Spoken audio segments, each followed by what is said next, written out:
Obrigado, Gil.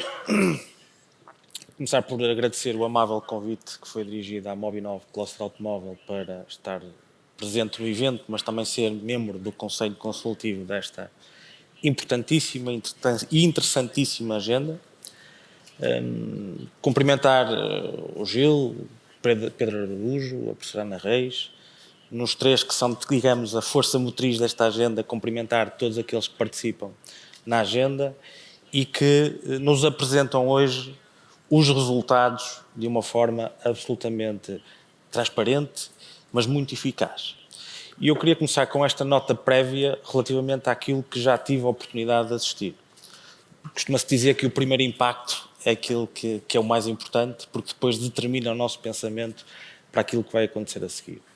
E, de facto, o primeiro impacto, não só da organização, que é de facto extraordinária, num local idílico que nos permite inspirar relativamente aos desafios que temos pela frente, mas sobretudo porque, de uma forma muito clara e objetiva, tiveram a vontade e a audácia de apresentar resultados.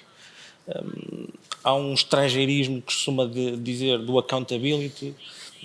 Creio que não existe propriamente uma tradução à letra para Portugal, mas este mecanismo de prestar contas relativamente aos financiamentos públicos que obtemos para determinados fins foi aqui muito bem traduzido.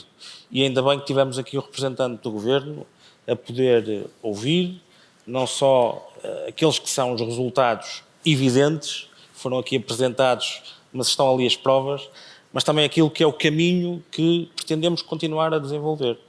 E esta vontade de que este não é um mero projeto, é uma agenda mobilizadora, e o termo de mobilizadora quer dizer que estamos a mobilizar os principais atores desta fileira industrial em torno de uma estratégia que promova a competitividade da indústria, uma competitividade internacional, como o Gil aqui há bem pouco apresentava, mas também criarmos os mecanismos de resiliência que agora são tão falados para poder face às adversidades ou à concorrência ou à ameaça de entrada de outros mercados neste setor industrial. E, portanto, quero deixar aqui esta nota de enorme apreço por aquilo que são os resultados evidenciados, destacar também a importância, e faço questão de o fazer recorrentemente, destas sinergias que são criadas no quadro das agendas e que vocês aqui corporizam de uma forma muito efetiva e que tem a ver com, digamos, a criação de políticas públicas direcionadas para promover determinados fins e depois onde, num casamento, digamos, quase perfeito, ou perfeito, quem diria, entre aquilo que são instituições públicas e privadas, conseguem criar aqui um triângulo de trabalho em função de um objetivo comum. Este é um bom exemplo daquilo que é uma parceria pública ou privada. Este foi um conceito que há uns anos foi quase proibido ou banido do léxico português, mas é uma dimensão na qual eu aprecio e acho que é uma boa ferramenta de trabalho e de desenvolvimento. E, portanto, aqui também tem que ser destacada porque o trabalho entre as empresas, os centros tecnológicos, as associações empresariais são evidenciadas e são, sobretudo, testemunhadas por aquilo que nós já pudemos ver durante a visita.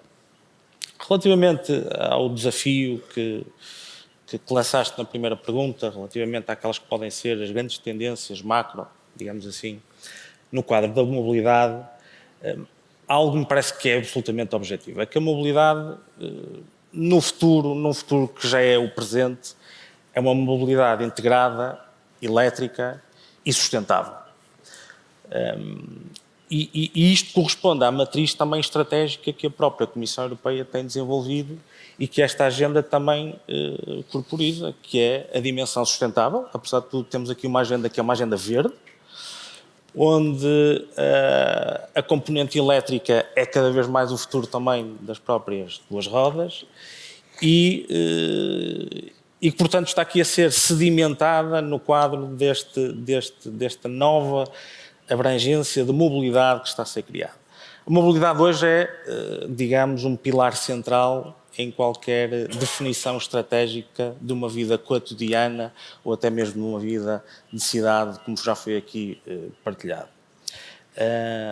A mobilidade hoje é falada, digamos, por tudo e por todos, face aos desafios que hoje nos são apresentados. No meu caso do automóvel, são absolutamente, podemos chamar, revoluções em vez de desafios, mas no caso da bicicleta já não é se calhar tanto uma revolução, é no fundo aquilo que podemos acrescentar de valor para continuar a dinamizar este mercado. Eu costumo dizer que neste momento nós somos inundados diariamente por notícias, comentadores em torno da mobilidade, em torno da indústria automóvel. Só nos falta mesmo ter o José Milhazes também a comentar esta questão da indústria automóvel, porque de facto toda a gente hoje comenta a indústria automóvel e da mobilidade, perceba, seja do meio ou não. O José Milhazes é um jornalista português que nós temos aqui em Portugal e que de vez em quando faz comentários, só para situar. E, portanto, a mobilidade veio para ficar elétrica, já é uma realidade, independentemente da timeline que possamos ter aqui dos 5, 10 anos ou dos 15 anos, das metas que foram estabelecidas, a mobilidade elétrica é uma certeza, ao contrário do João Félix, que é sempre o próximo ano é que vai ser o ano dele. A mobilidade elétrica é de facto uma realidade, e desculpem-me os benfiquistas, mas é de facto uma realidade que vai ter que ficar, veio para ficar e para ser consolidado. Eu acho que aqui, e no quadro da mobilidade, há aqui um importante desafio, que é de pensarmos como é que a mobilidade é útil aos cidadãos. E o que é que eu quero dizer com isto? No campo empresarial, e os empresários que aqui estiverem vão compreender perfeitamente isto que eu vou dizer, normalmente quando as áreas comercial ou de marketing estão a desenvolver uma estratégia de vendas para os seus produtos, definem aquilo que é o mapa da jornada do cliente. Desde o momento em que queremos despertar o interesse do cliente, a ativação, depois até uma possível entrada na loja, no site, até à venda e ao pós-venda. É definido um mapa da jornada do cliente. Eu acho que nós temos também perceber qual é o mapa da jornada da mobilidade dos cidadãos.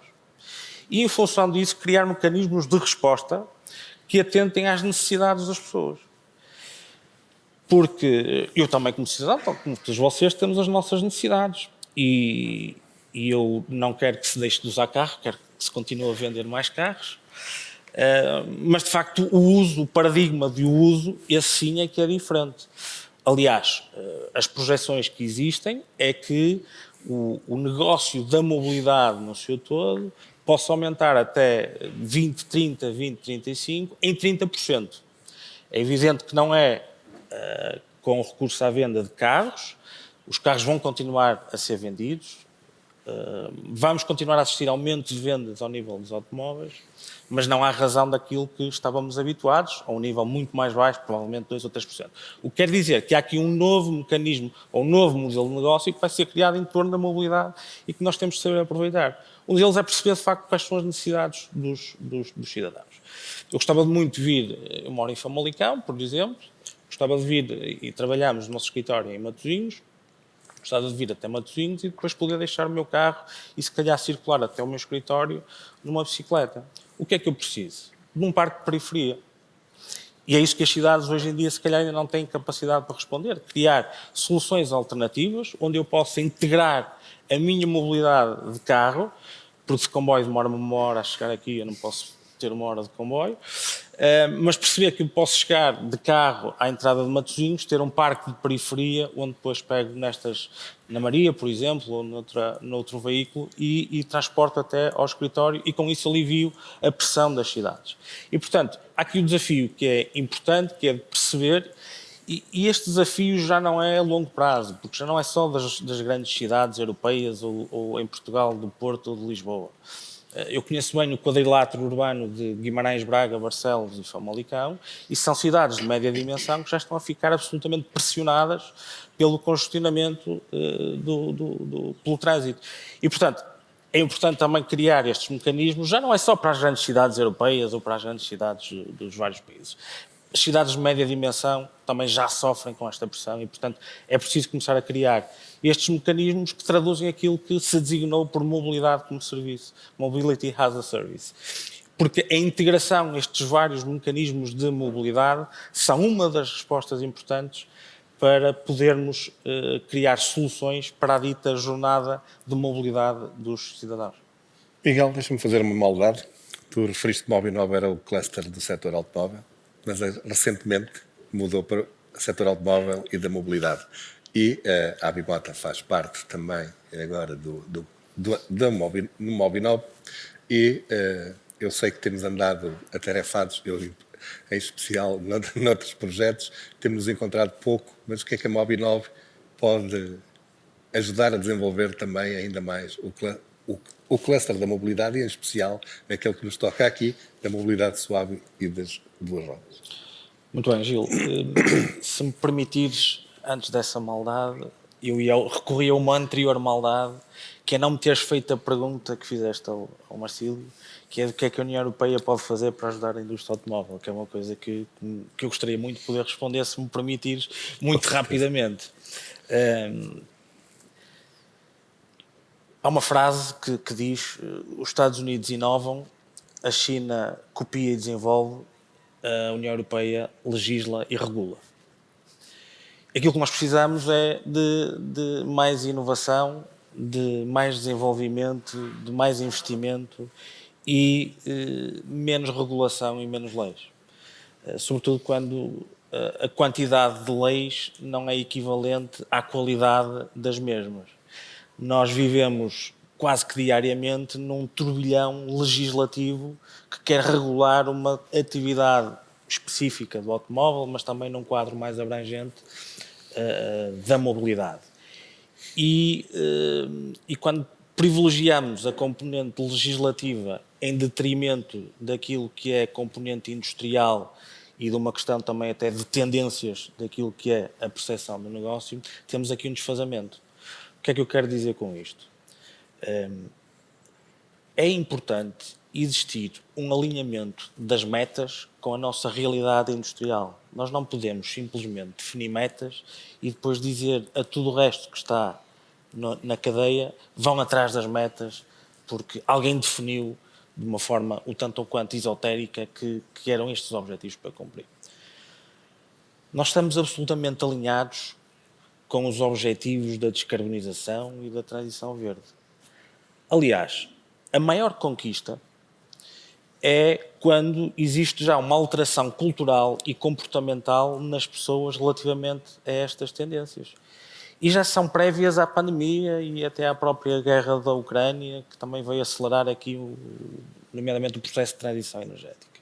Os carros elétricos já existem muito antes destes dois acontecimentos que moldaram, digamos assim, estes objetivos que foram criados.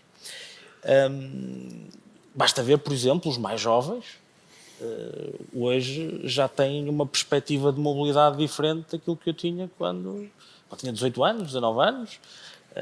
Não posso esquecer que a melhor prenda material que eu alguma vez tive foi quando meu pai me dá umas chaves numa caixa de sapatos, quando eu tinha 18 anos.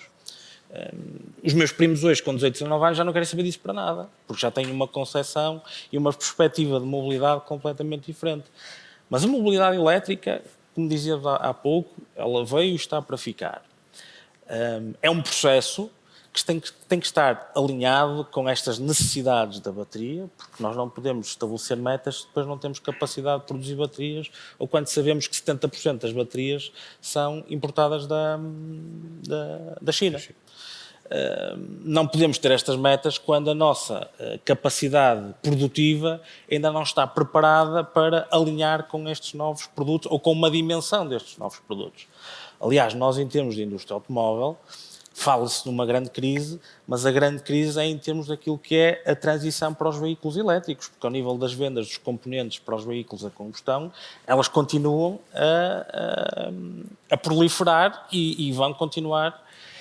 Aquilo que existe é uma dificuldade objetiva em fazer à escala pretendida uma transição para estes veículos elétricos. Isto acarreta aqui um conjunto de constrangimentos. Obrigado por estes 2 ou 3 minutos, por eu poder ter dito isto, numa questão que não me fizeste, mas que eu me apropriei. Relativamente à questão diretamente, ela é absolutamente importante. Nós, cluster automóvel, muito recentemente, e também por isso é que ainda não tivemos a oportunidade de desenvolver esta relação, mas muito recentemente evoluímos de um cluster automóvel para um cluster de mobilidade, justamente porque chegámos à conclusão de que era importante começar pensar o automóvel num quadro mais alargado de mobilidade e de interação com outros modos de mobilidade, particularmente a mobilidade suave. E eu acho que há aqui dois campos de trabalho muito importantes para serem sedimentados entre as quatro e as duas rodas.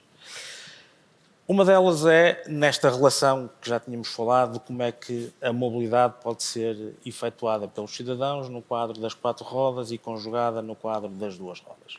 Mas há um outro campo que eu acho que é extraordinariamente importante e desafiante e onde eu acho que podemos ter resultados interessantes, que é ao nível da produção de componentes. Há pouco falava-se na apresentação de que nós temos ainda um nível de importação de peças e de componentes muito grande. A indústria automóvel tem inúmeros, e quando digo indústria automóvel, a nacional, estamos a falar agora aqui no patamar nacional, temos inúmeros produtores de componentes, centenas de produtores de componentes. A indústria automóvel nacional tem um volume de negócios na ordem dos 18 mil milhões de euros, mas só de componentes representam 13 mil milhões de euros. O que quer dizer que há seguramente aqui um campo de trabalho de fusão e criação de sinergias entre estas empresas produtoras de componentes automóvel para que possam também ajudar a fornecer a indústria das bicicletas e também ajustar os seus produtos àquilo que são as necessidades da indústria das bicicletas. E vice-versa. Seguramente também há um campo de trabalho ao nível dos produtores e dos fabricantes das bicicletas que pode ser também aproveitado ao nível do automóvel. E há também aqui uma outra dimensão que tem a ver com os processos de fabrico. Nós sabemos que a indústria automóvel é uma indústria com um patamar de inovação muito acelerado, onde a transição digital já vem também há muitos anos, não é uma coisa nova. A eficiência é algo muito, muito trabalhado no seio da indústria automóvel e, se calhar, também se pode beber algum conhecimento da indústria automóvel para ajudar a indústria das bicicletas a ser ainda mais eficiente, mais produtiva e mais competitiva. Há, porventura, aqui também um outro campo de trabalho, e aqui sim é o automóvel que se calhar vai beber da sabedoria das bicicletas, que tem a ver com a micromobilidade. E há um campo de desenvolvimento ao nível dos veículos, vamos chamar microveículos, que é um know-how que provavelmente a indústria das duas rodas tem mais sedimentado e que a indústria dos automóveis, particularmente a nacional, pode ter aqui um espaço de oportunidade de desenvolvimento destes veículos, que ainda não estão muito dinamizados no quadro da indústria automóvel, os microveículos, mas que podem servir para fazer as tais last mile, mas onde a indústria das duas rodas, pode vir a ter aqui uma preponderância muito, muito interessante.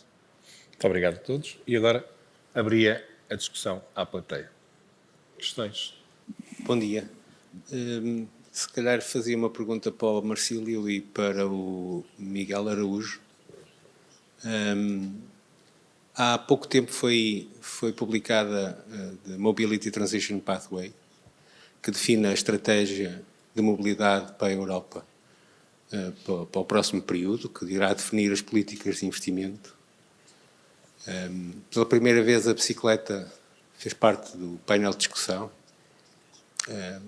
Podíamos tentar analisar quais os impactos que esta visão integrada dos vários meios de mobilidade, em termos de políticas, de definição de políticas e planos de investimento, pode ter no desenvolvimento, enfim, dos dois setores da mobilidade aqui representados. Faltará, obviamente, a ferrovia e a náutica, mas para os que estão aqui, já agora o impacto que esta definição estratégica pode ter no desenvolvimento do cluster das baterias.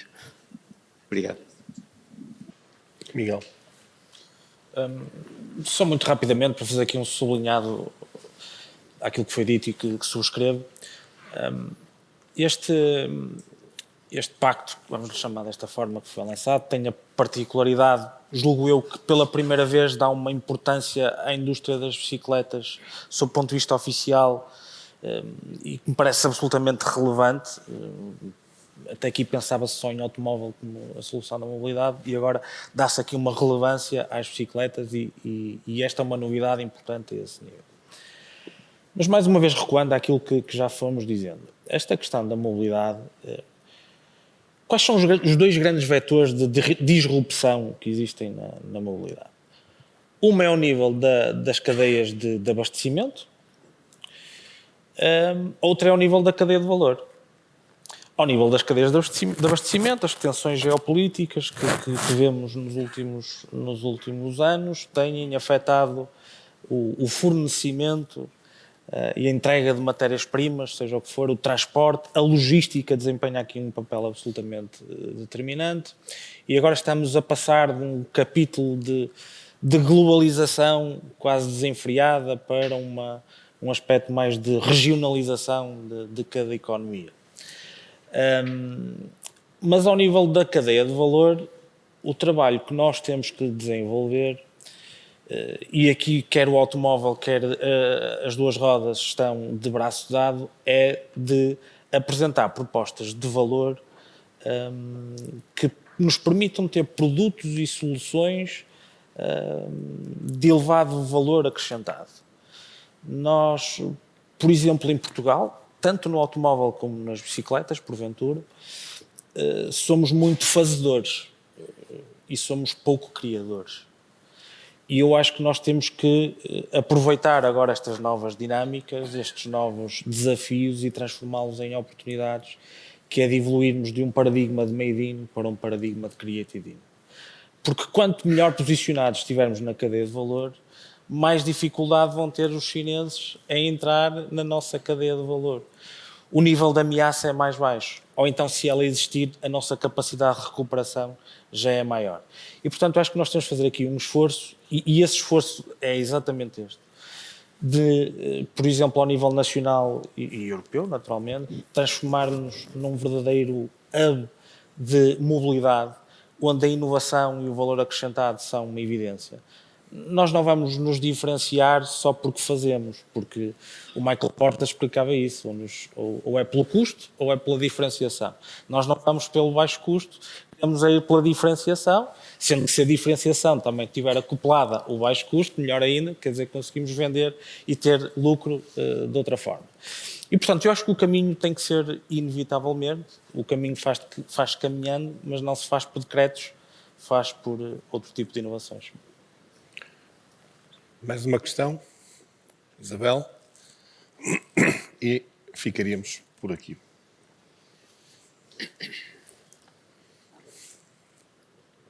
É mais para o Miguel Araújo e tem a ver com a cadeia de fornecedores que falou há pouco. Portanto, na indústria automóvel, vocês têm um trabalho feito e bem feito na criação de toda a cadeia de fornecimento perto dos locais onde têm as fábricas. Na indústria das bicicletas isso até à data não tem sido visto dessa forma. E o que acontece é que, por exemplo, na Ásia, nomeadamente em Taiwan, tem toda a cadeia de fornecedores muito perto dos locais onde os produtos são fabricados.